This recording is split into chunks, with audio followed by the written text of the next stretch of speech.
Hello everyone, welcome back my YouTube channel as study 2.0। यह video Mughal साम्राज्य का part 2 है, जिसमें हम मुगल साम्राज्य से रिलेटेड अति महत्वपूर्ण क्वेश्चंस पर डिस्कस करने वाले हैं। यदि वीडियो आपको पसंद आता है तो वीडियो को लाइक, सब्सक्राइब और कमेंट जरूर करें। चलिए क्वेश्चंस देखते हैं। आज का पहला क्वेश्चन है, किस सिख गुरु की मृत्यु के लिए औरंगजेब जिम्मेदार हैं? इसके ऑप्शंस हैं गुरु गोविंद सिंह, गुरु तेग बहादुर, गुरु रामदास, गुरु अंगद देव। फ्रेंड्स, आपको बता दें कि मुगल वंश के शासकों ने 2 सिख गुरुओं की हत्या करवाई। उनमें से हैं 5वें गुरु गुरु अर्जुन देव,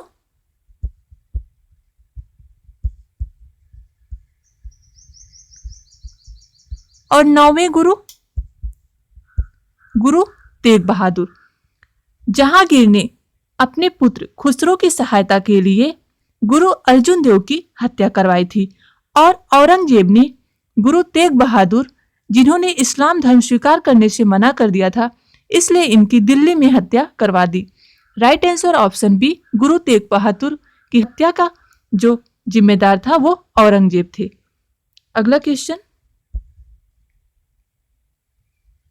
है, कौन युद्ध को जीतने के बाद शेर शाह ने दिल्ली में अफगान सत्ता की स्थापना की?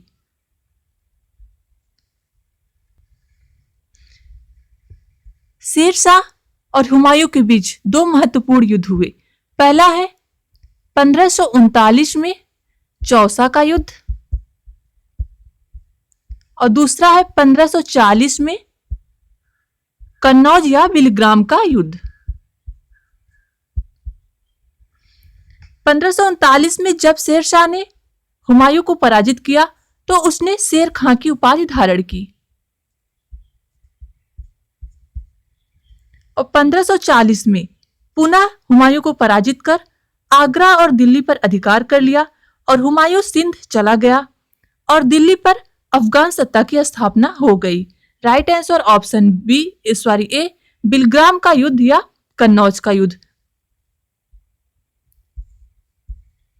जहांगीर के दरबार में पक्षियों का सबसे बड़ा चित्रकार था। जहांगीर के दरबार में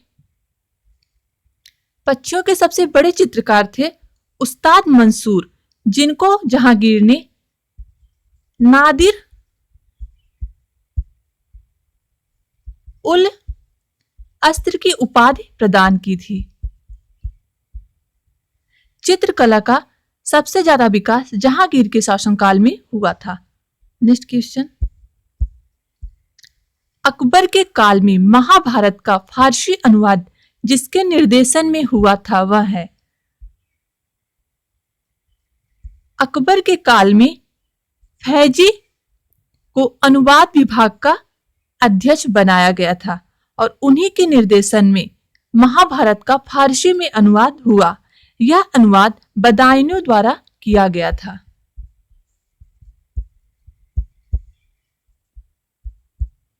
और फैजी ने गणित की पुस्तक लीलावती का फारसी भाषा में अनुवाद किया। नेक्स्ट क्वेश्चन, लंदन में ब्रिटिश ईस्ट इंडिया कंपनी के गठन के समय भारत का निम्नलिखित में से कौन सा बादशाह था? जिस समय लंदन में ब्रिटिश ईस्ट इंडिया कंपनी की स्थापना हुई 1600 ईस्वी में, उस समय भारत में अकबर का शासन था। अकबर का जो शासन था वो 1556 से 1605 ईस्वी तक। नेक्स्ट क्वेश्चन, शाहजहां ने निम्नलिखित में से किस शहर में मोती मस्जिद बनवाई थी? शाहजहां के शासनकाल को स्थापत्य कला का स्वर्ण काल कहा जाता है। शाहजहां ने बहुत सारे निर्माण कार्य किए, उसी में से एक है आगरा का मोती मस्जिद। आगरा में मोती मस्जिद शाहजहां ने बनवाया है और जो दिल्ली के लाल किले का मोती मस्जिद है उसका निर्माण औरंगजेब ने करवाया है। नेक्स्ट क्वेश्चन, कौन सा पहला मुगल शासक था जिसने कुषाण साम्राज्य के पतन के बाद भारतीय साम्राज्य में काबुल व कंधार को शामिल किया? मुगल साम्राज्य का पहला शासक बाबर ने ही काबुल व कांधार को भारतीय साम्राज्य में शामिल किया था। नेक्स्ट क्वेश्चन है, निम्नलिखित में से भारतीय शासकों में से अकबर के समकालीन कौन था? मार्तंड वर्मा अकबर के समकालीन शासक थे। नेक्स्ट क्वेश्चन, किस मुगल बादशाह ने जजिया नामक कर पुनः लगाया?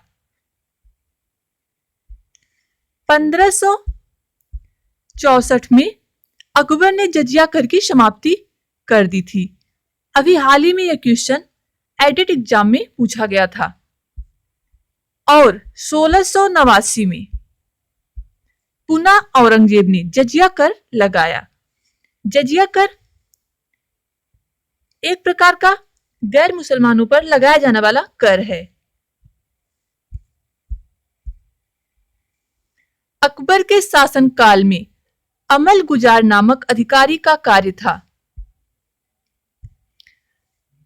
अमल गुजार नामक अधिकारी भूमि राजस्व का मूल्यांकन और कर का संग्रह करते थे। Right answer option B. Shivaji ने मुगल को किस संधि के द्वारा किलों को स्थानांतरित किया? पुरंदर की संधि जो 1765 ईस्वी में हुई थी जयपुर के राजा जय सिंह द्वितीय और शिवाजी के बीच, जिसमें उन्होंने अपने किलों को मुगल साम्राज्य में दे दिया था। किस वर्ष बैसाखी के दिन 13 अप्रैल को गुरु गोविंद सिंह ने खालसा पंथ की नींव रखी?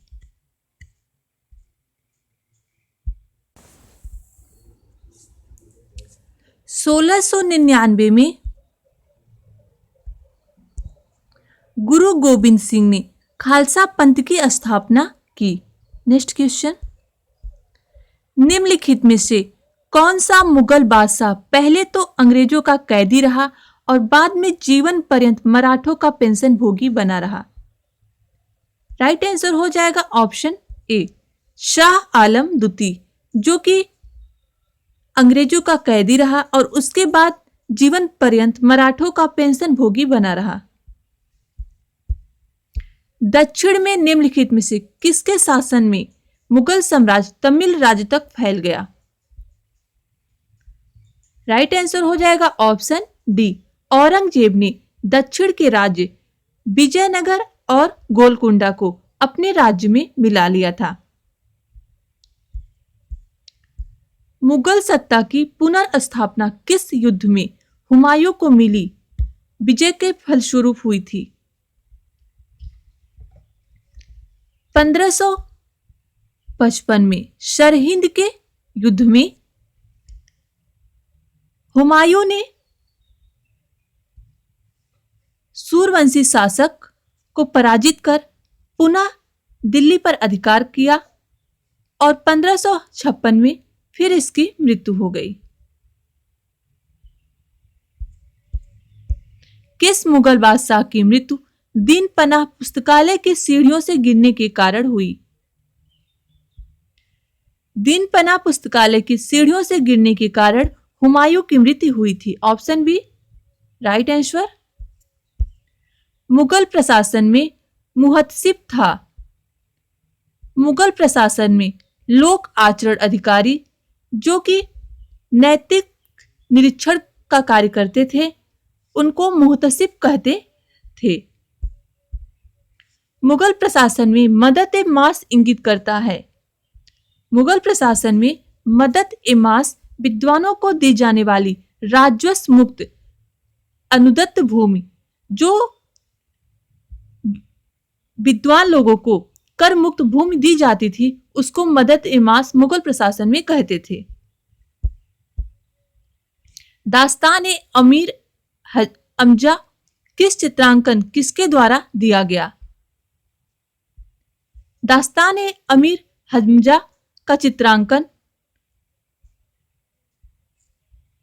अफसद मंसूर को दिया गया था। यह जहांगीर के सर्वश्रेष्ठ चित्रकार थे। निम्नलिखित में से किस सुल्तान ने पहले हजरत ए आला की उपाधि अपनाई और बाद में सुल्तान की? शेरशाह सूरी ने हजरत ए आला, जिसका अर्थ होता है कि जनता का मालिक, और उसके बाद सुल्तान की उपाधि धारण की थी। निम्नलिखित में से किसने मुगल काल में ऐतिहासिक विवरण लिखा? इसके ऑप्शंस है गुलबदन बेगम, नूरजहां बेगम, जहां आरा बेगम, जेबुन निशा बेगम। राइट आंसर हो जाएगा ऑप्शन ए गुलबदन बेगम, जो कि बाबर की बहन थी। उन्होंने हुमायूं नामा लिखा है, जिसमें मुगल कालीन शासन व्यवस्था का विस्तृत वर्णन मिलता है। अकबर द्वारा अपनाई गई सुलह ए कुल, सार्वभौम शांति तथा भाईचारा की अवधारणा निम्नांकित में से किस पर आधारित थी?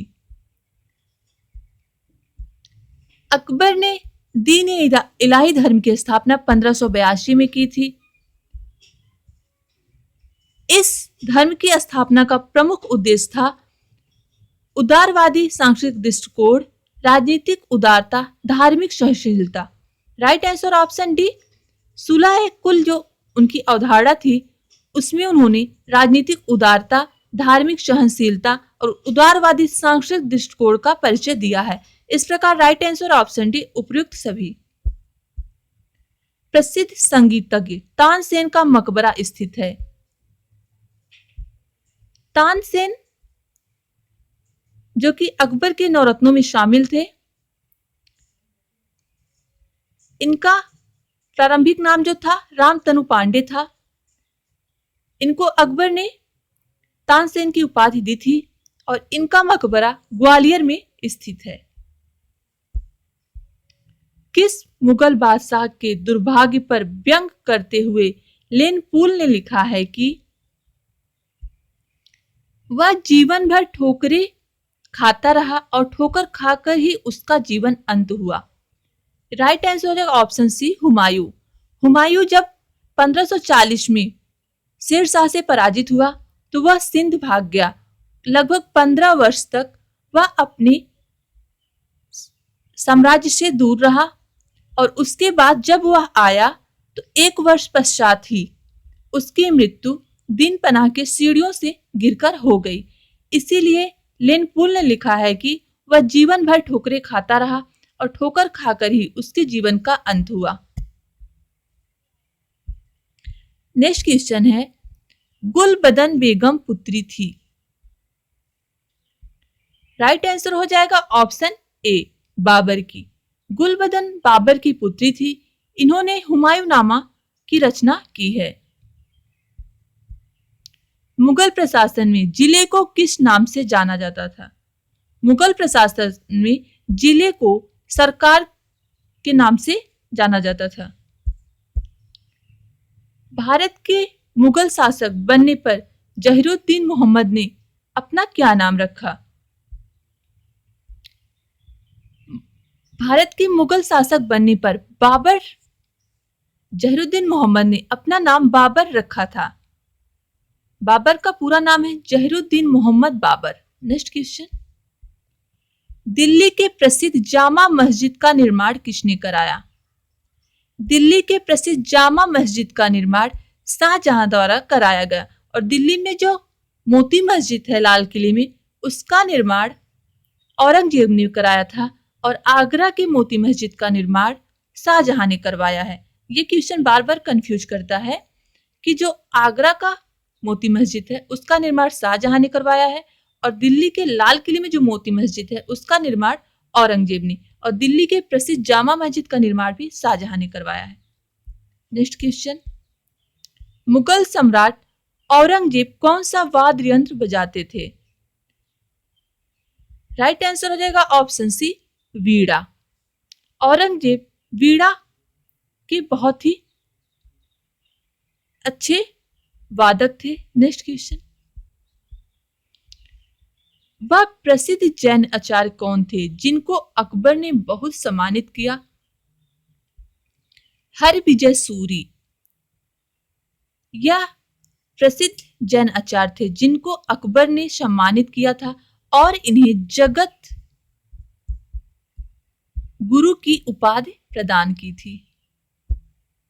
नेक्स्ट क्वेश्चन, निम्नलिखित में से कौन जहांगीर के चित्रकार थे? जहांगीर के चित्रकार थे अबुल हसन,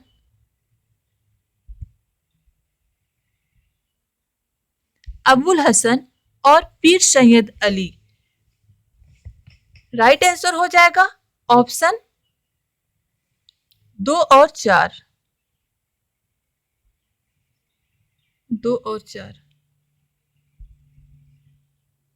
जहांगीर के शासनकाल में अबुल हसन, पीर सैयद अली और मंसूर, जो कि सर्वश्रेष्ठ चित्रकार थे जहांगीर के, ये रहते थे।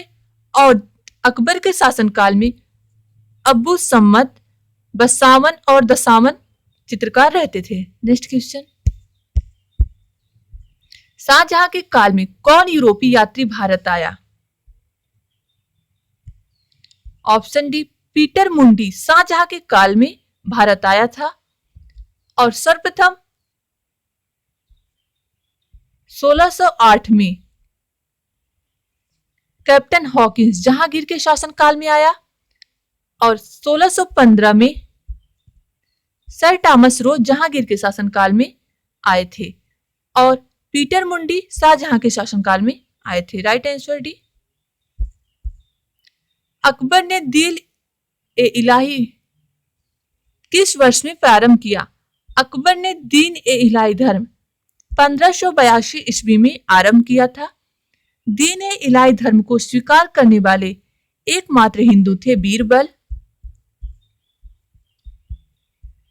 और इस धर्म के पुरोहित थे अबुल फजल। नेक्स्ट क्वेश्चन, इनमें से कौन अकबर के दरबार में चित्रकार नहीं था? राइट आंसर सी, कल्याण दास।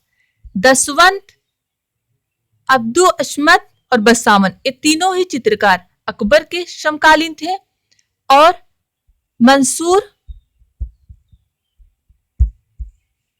अबुल हसन,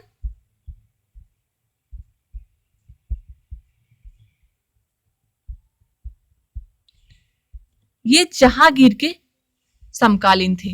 नेक्स्ट क्वेश्चन, बाबर ने सर्वप्रथम पादशाह की पदवी धारण की थी।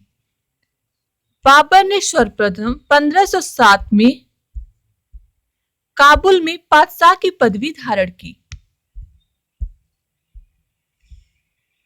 निम्नलिखित में से कौन नूरजहां के गुट का सदस्य नहीं था? नूरजहां के गुट को जुनता गुट भी कहते थे।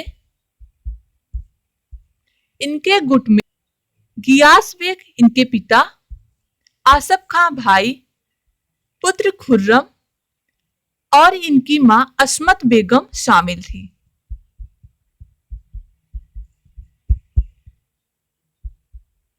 एक बार फिर से देख लेते हैं कौन कौन।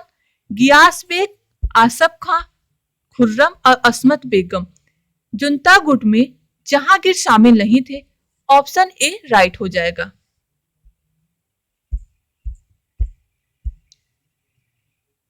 ये रहा हमारा लास्ट क्वेश्चन। वीडियो को अंत तक देखने के लिए धन्यवाद। यदि वीडियो आपको पसंद आया हो तो वीडियो को लाइक, सब्सक्राइब और कमेंट जरूर करें।